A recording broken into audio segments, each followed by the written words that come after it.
ভাই আপনি ধীরে ধীরে চালায় যান। এই হলো রাজশাহী শহর।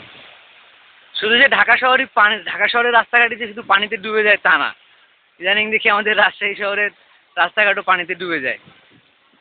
এই যে রাজশাহী রাস্তাতে কাদিরগঞ্জ এলাকা, এক হাঁটু পানি। আমরা যাচ্ছি, চারিদিকে শুধু পানি আর পানি। রিক্সা চালক ভাই আমাদের একটা মোটামুটি আইডিয়া মতো নিয়ে যাচ্ছে রাস্তার মাঝখান দিয়ে। রাস্তার মাঝে যদি কোনো খানাখন্দ থাকে নিশ্চিত আমরা পানির মধ্যে পড়ে যাব। মাত্র 1 ঘন্টার বৃষ্টিতে রাজশাহী শহরে যে এত পানি জমতে পারে সেটা আমরা ভাবিই না। রিক্সাতে আছে মজদু ভাই, টাকু টাকু চেহারা নিয়ে, দাড়িটারে কিছু কাটেনি, চুলগুলো এলোমেলো। আর আছি আমি শেখ খাওয়া প্রেমিক কমান্ডো সাহেব, ব্যর্থ কমান্ডো, ভগৎ সিং কমান্ডো। চারিদিকে শুধু পানি আর পানি। আর একটু পানি মনে হয় আর একটু বাড়লে নৌকায় চালানো যাবে, যা অবস্থা।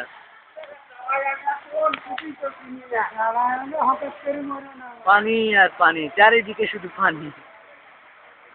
রাজশাহী শহরের অবস্থা আগে কখনো দেখিনি।